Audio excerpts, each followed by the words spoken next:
Olá, sejam todos bem-vindos ao primeiro Combragem, o primeiro Congresso Brasileiro de Genética Multidisciplinar. Hoje, nessa palestra, a gente vai conversar um pouquinho sobre como é feita essa avaliação, tá, da atividade citotóxica de fármacos no tratamento do câncer. Então, eu sou a doutora Luciana Costa, eu sou bióloga, bacharel e licenciada pela Universidade Federal Rural de Pernambuco. Eu também possuo mestrado no programa de Ciência Tropical Animal na área de Biologia Molecular Aplicada à Saúde e também tenho doutorado no mesmo programa, só que mais na área de cancerologia. E hoje, antes da gente entender como seria essa avaliação citotóxica, é interessante que a gente entenda o que faz com que uma célula normal ela torne-se cancerígena. Tá bom? Então, como conceito de célula cancerígena, a gente tem o câncer como uma célula que tem a característica de crescer de forma proliferativa, com crescimento celular desordenado e aberrante.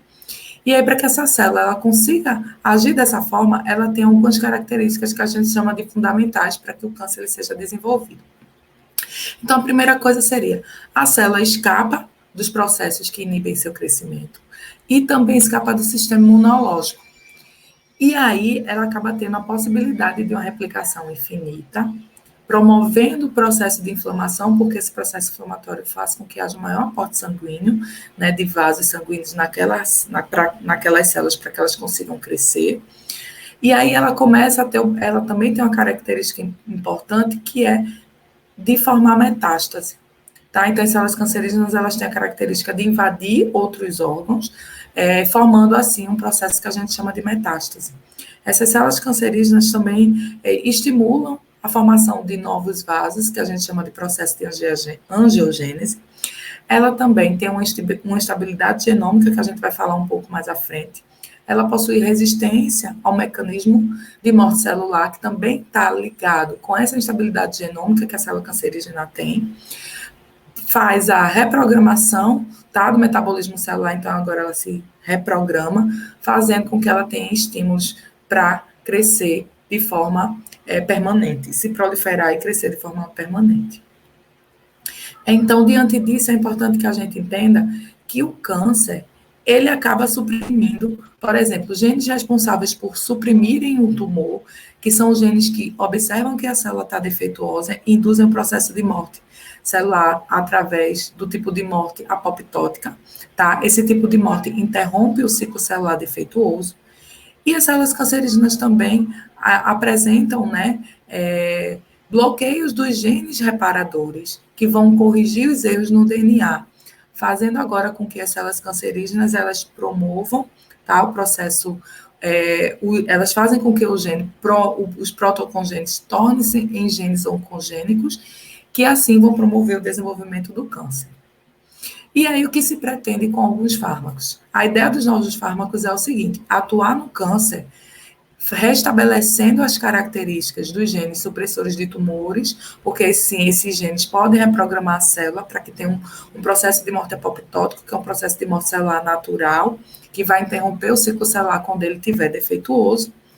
E ele também vai restabelecer a capacidade das células a fazerem um reparo, tá, do seu DNA, inibindo agora os oncogenes a desenvolverem células cancerígenas. Com essas características, a gente tem a redução dos riscos de efeitos colaterais de medicação, uma vez que a medicação ela vai regular essas células, e também vai haver a redução da reincidência do tumor, que é o que acontece muito com as medicações que estão hoje aí no mercado. E aí, com isso, a gente não teria mais essas células cancerígenas, e aí elas entrariam automaticamente no processo de morte celular apoptótico, interrompendo esse ciclo celular defeituoso. Hoje existem várias terapias padrão, né, para o tratamento do câncer. A gente conhece as quimioterapias, as imunoterapias, as cirurgias e as radioterapias. Esses tratamentos eles podem ser feitos de formas individuais ou combinadas. Então, às vezes a gente tem um paciente que precisa fazer cirurgia mais radioterapia ou quimioterapia. E aí, apesar desses tratamentos tradicionais, muitos pacientes com doença em estágio avançado, né, com câncer no estado avançado, ele morre ou apresentam reincidivas de tumor, que é o que a gente não quer, tá bom? Havendo assim a necessidade do surgimento de novos agentes com essa atividade antitumoral, fazendo tanto o reparo do ciclo celular, como o reparo do DNA que está defeituoso, causando assim o desenvolvimento de uma célula cancerígena. Então, diante disso, a gente vê a necessidade de surgirem novos fármacos, novos medicamentos que tenham essa capacidade de correção e inibição da célula, mais uma capacidade de correção e inibição que regulem novamente o ciclo celular defeituoso e não apenas seja uma medicação que atua de forma indiscriminada no organismo, atingindo as células saudáveis, normais ou induzindo o processo de morte necrótica, que é um processo de morte não específico que acaba trazendo danos ao paciente. Então, é isso que eu falei. As novas drogas terapêuticas, elas têm que reparar as vias de DNA e interromper o ciclo defeituoso, defeituoso, o ciclo celular defeituoso. E aí, por isso que está existindo sempre a necessidade e o desenvolvimento de novos fármacos. Esses novos fármacos, eles podem ser extratos de plantas, compostos sintéticos ou até mesmo nanocompostos. Então, hoje a gente tem um grupo de pesquisa muito forte na área do desenvolvimento de fármacos que fazem análises computacionais que dizem, por exemplo, se um composto sintético ele tem uma boa ação anti-câncer, mas aí, lógico, é necessário, o entendimento e as pesquisas na área da biologia molecular que possam responder a o que realmente está sendo procurado e se aquela análise computacional ela foi uma análise fiel e realmente a gente tem um novo fármaco. Então, diante disso que a gente conversou agora, é muito importante que a gente entenda que existem células, existem técnicas que podem avaliar essa atividade citotóxica do composto, tá? Então, diante disso, a gente tem um embasamento muito grande, por exemplo, as pesquisas que são feitas para testes desses novos fármacos, eles se baseiam, por exemplo, no cultivo celular. Então, hoje a gente tem, análise in vitro e análise in vivo, e a necessidade do início dos testes do cultivo, na análise in vitro, para que depois esses testes in vitro, como por exemplo no cultivo celular, ele possa ser avaliado também nos animais em vivo, e aí a gente possa ter esses resultados dessas duas pesquisas corroborando entre elas e fazendo com que a gente realmente tenha um composto eficaz com todo o processo de desenvolvimento do fármaco completado. E aí, diante disso, eu queria conversar um pouquinho sobre como funciona esse cultivo celular. Bom, o cultivo celular é um processo pelo qual as células elas são mantidas vivas, tá, de forma artificial, porém em condições controladas. Essas condições controladas estão em relação ao pH, à temperatura, tá bem? Então, a gente consegue manter essas células elas podem ser adquiridas do banco de célula do Rio de Janeiro, ou células que são extraídas, primariamente do próprio tumor, colocadas para ser cultivada em um ambiente artificial, totalmente controlado, para que assim eles possam servir de base de pesquisa desses novos compostos para o tratamento do câncer. E aí a gente tem essas condições de cultivo. Por exemplo, para manter essas células tratadas, elas têm um meio nutritivo apropriado, onde elas têm a quantidade de sais, vitaminas e aminoácidos necessários para nutrir as células. Todo o cultivo celular tem que ser feito num ambiente asséptico, com técnicas assépticas também, onde esse cultivo ele não tem, para que esse cultivo não tenha interferência, por exemplo, de uma contaminação ou de ambientes ou de ações externas ou agentes externos. E essas condições do ambiente, elas precisam estar totalmente controladas e totalmente reguladas para que a gente tenha um resultado fiel.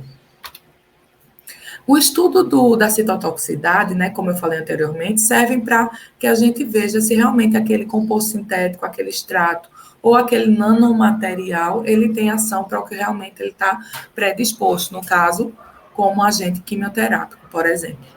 Então, diante disso, esses estudos potenciais, a gente pode observar os efeitos adversos nas células normais, mas a gente também pode ver a ação terapêutica no tumor.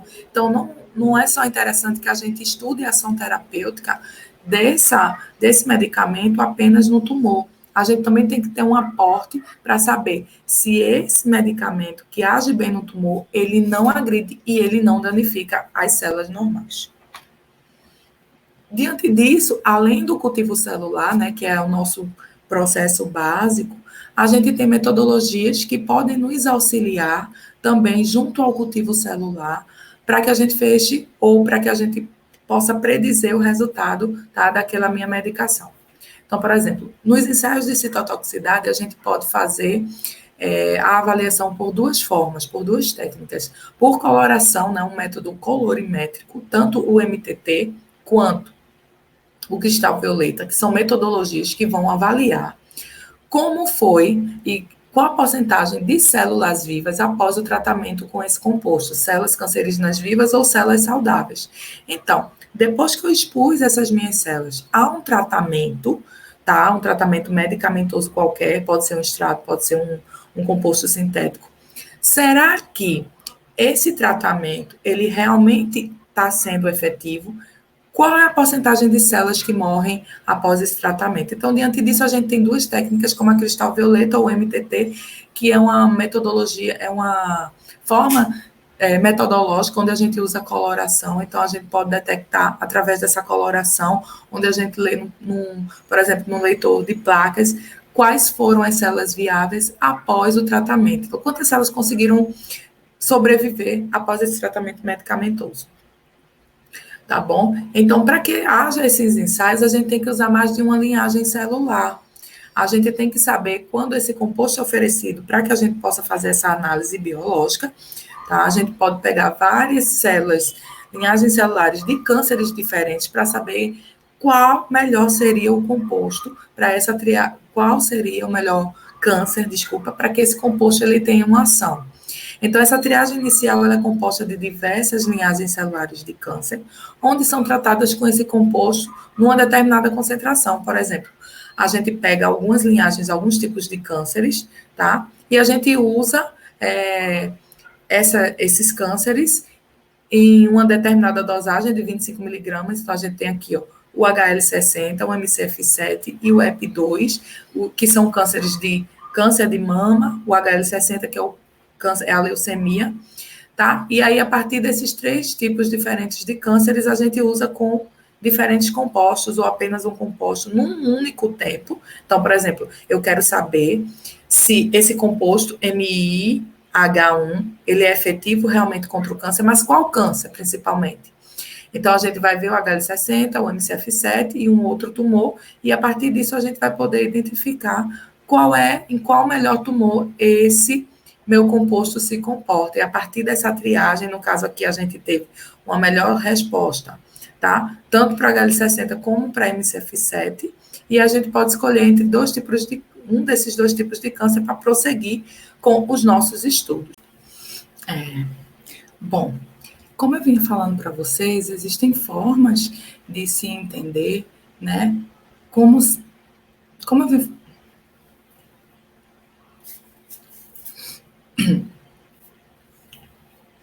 Bom, como eu vim falando para vocês, existem avaliações citotóxicas que podem ser feitas para saber se aquele meu composto, ele realmente pode ser um fármaco para o tratamento de câncer.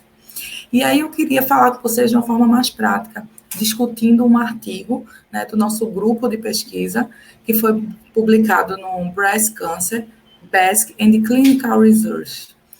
Nessa revista, a gente publicou um trabalho, tá? Eu e nosso grupo de pesquisa, onde a gente avaliou a ação citotóxica do composto MIH2.4 base livre em células de câncer de mama.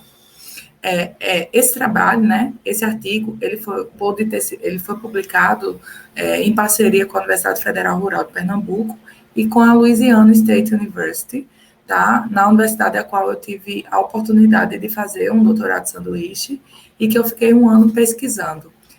Esse projeto, ele conseguiu ser feito, né, desenvolvido por conta de um financiamento do programa CAPES. E a gente vai conversar um pouquinho sobre como foi feita a avaliação desse composto mesoiônico. Então, a gente avaliou a citotoxicidade, né, do composto mesoiônico, o composto MIH2.4, esse composto ele já tem ação conhecida como antimicrobiano, antifúngico, antimalárico, analgésico, anti-inflamatório, anticonvulsivante, antipirético e antiparasitário. Então, ele é um composto da classe das sidinonas e contra sua atividade, e já tem atividade biológica descrita como essas classes que eu falei abaixo. Porém, nesse nosso trabalho, nós avaliamos também se o composto tem atividade antitumoral, e aí assim vocês vão poder ter uma noção de como é feita essa avaliação citotóxica. Pronto. A primeira coisa que a gente faz é selecionar algumas linhagens de células cancerígenas, as quais possam ser feitas os testes, tá bem? Os testes para que a gente entenda qual é a melhor linhagem, se esse composto ele vai agir, qual é a linhagem melhor que esse composto pode ter ação. Será que são para todas as linhagens? Será que são para linhagens específicas? Então, essa avaliação ela só pode ser feita a partir de um screen, que a gente chama ou uma triagem inicial. No caso desse trabalho, a gente avaliou em 9 linhagens de câncer de mama, A4T1, ABT20, ABT549, MCF7, MDMB231, MDMB436, MM2MT e a T47D e ZR751. Então, essas são as linhagens de câncer de mama, tá bom? Todas essas linhagens são linhagens estabelecidas, linhagens onde a gente obteve a partir do banco de célula do do banco de célula do Texas, lá nos Estados Unidos, e a gente também avaliou em linhagens normais, HMSC, MCF710A e MM3MG, que são linhagens normais. Então, por que a gente precisa avaliar tanto em células cancerígenas quanto em linhagens normais? Porque a gente precisa ter certeza se as nossas células normais elas não tiveram uma atividade citotóxica muito grande do composto. Então, a metodologia utilizada para o screen inicial foi o cristal violeta, tá? Ou pode ser usado também o MTT, a gente usou as duas técnicas, depois a gente fez até uma análise avaliativa dessas duas técnicas. Essas técnicas foram feitas da seguinte forma. A gente utilizou o cristal violeta como corante e o MTT, que são compostos a partir de sais de formazan. A gente utilizou uma placa de 96 poços. Nessa placa de 96 poços, a gente utilizou células na densidade de 5 vezes 10 a terceira. Então, a gente plaqueou, né? A gente colocou em 8 repetições as células aqui nessa placa.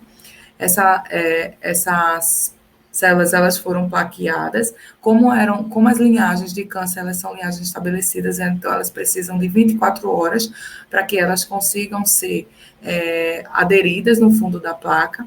Depois a gente tratou com o composto MIH2.4 em diferentes concentrações, tá? Variando de 1.2 até 150 micromolar, e a gente esperou tempos diferentes, 24, 48, 72 e até 96 horas.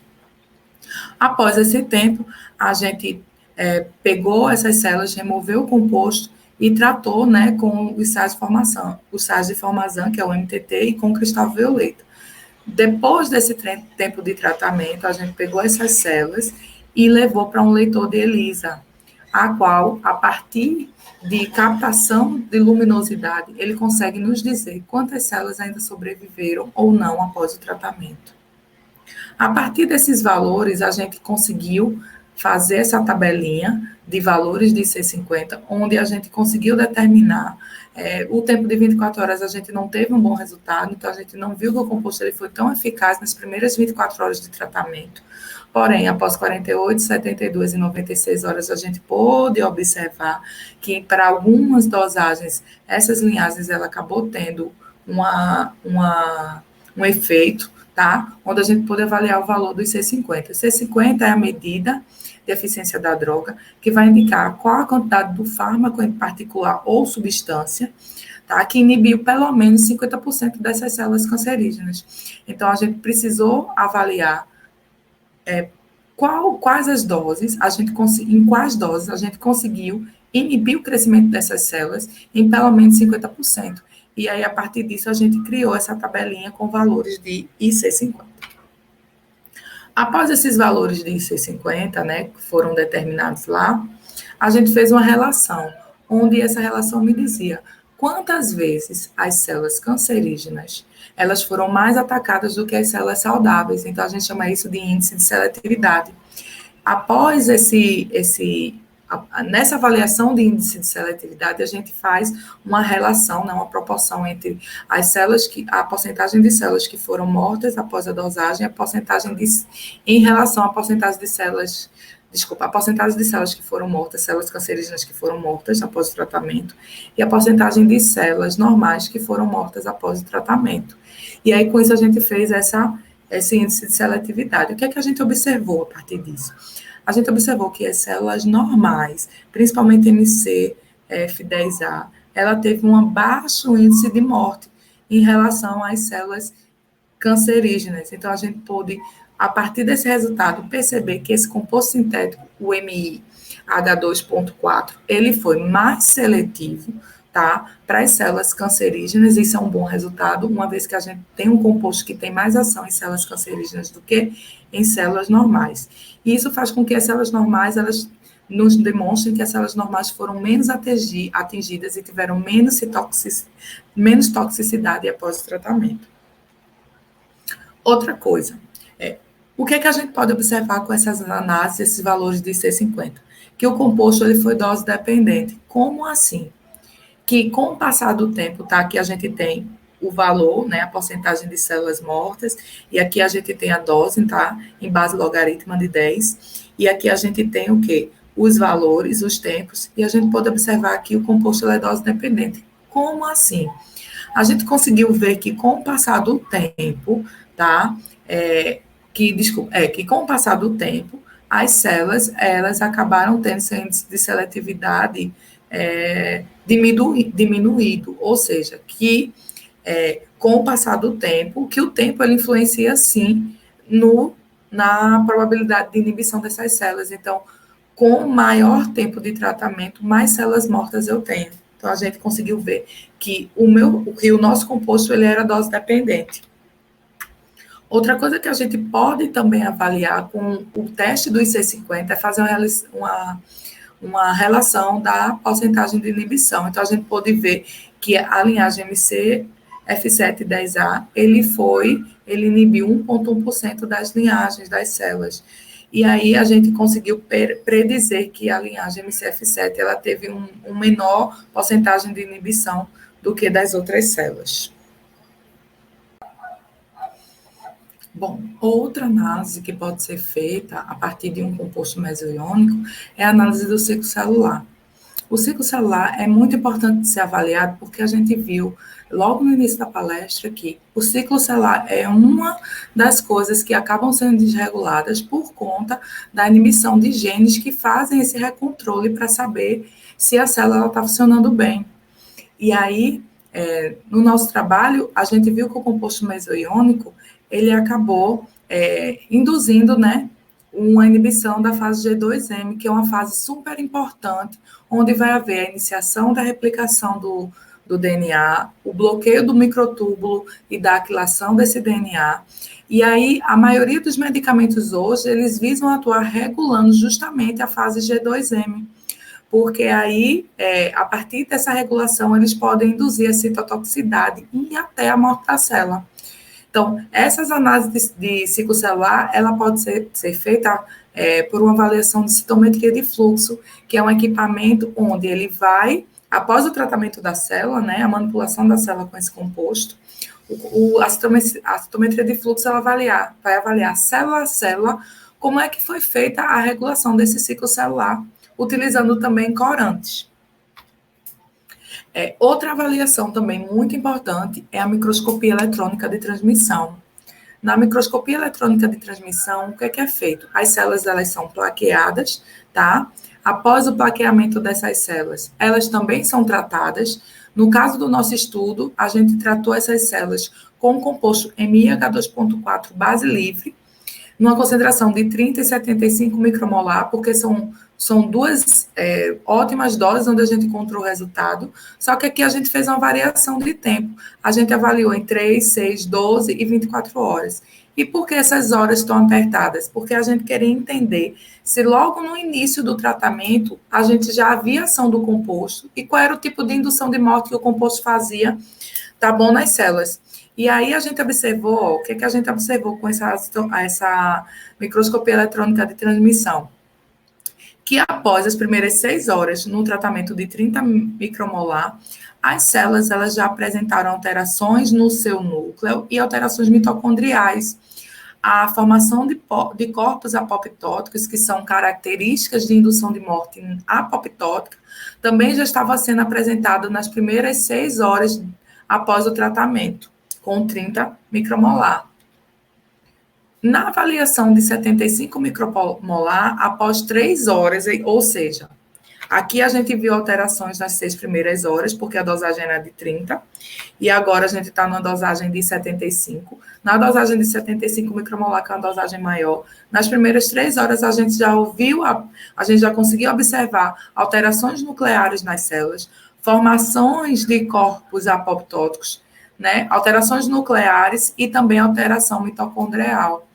Então, a gente já pode ver que quanto maior a dosagem, né, apesar do tempo ser inferior, a gente já consegue observar essas alterações, que são possíveis alterações que nos indicam indução à morte por apoptose. Aqui a gente também viu núcleo fragmentado, então essa observação aqui de núcleos fragmentados, eles também são indicações, são indícios de morte, tá? Por apoptose, e a gente começou a observar essas formações após 6 horas, entre 6 e 12 horas de tratamento. Então, como a gente viu uma avaliação por microscopia de transmissão, essas avaliações morfológicas, elas podem nos sugerir um tipo de indução de morte. Porém, para que esse experimento ele seja confirmado, a gente acabou também tendo que fazer um teste de túnel. No teste de túnel, a gente também consegue avaliar alterações nucleares dessas células, que também são indicações e pode ser a confirmação de uma morte por apoptose. Então, diante disso, aqui a gente tem o controle, então a gente pode observar que no controle, aqui a gente tem a actina, para mostrar que a gente realmente tinha célula sendo avaliada, tinham células sendo avaliadas, o corante de DAP, que faz a coloração, tá, do núcleo, e aqui a gente tem o túnel. O túnel, ele cora os núcleos que sofreram alguma alteração. Aqui, em relação ao controle, a gente não viu tantas células coradas, porém, quando a gente chegou aqui para uma avaliação após o tratamento de 37,5 micromolar, a gente começou a observar que já existiam núcleos sofrendo alterações celulares, e na concentração de 75 esse número aumentou. Diante disso, a gente pode confirmar, né, que a alteração morfológica que a gente viu, que estavam relacionadas a uma morte por apoptose, elas foram confirmadas no teste de túnel. Então, o que é que a gente pode concluir isso? Que o nosso composto, né, o composto estudado durante o nosso projeto, ele acaba nos dizendo que a indução de morte é apoptótica. Tá? Então, diante disso, eu queria agradecer a vocês, né, a observação, o tempo despendido para o congresso. Deixo o meu e-mail aqui disponível para quem quiser tirar alguma dúvida após assistir essa apresentação, é lumaicena@gmail.com, então vocês podem me enviar e-mail, se identifiquem, tirem alguma dúvida, posso até disponibilizar para vocês o artigo integral, e aí, a partir disso, vocês podem tirar também dúvidas ou questionamentos. Eu queria agradecer a todos pela disponibilidade e tenham um ótimo congresso.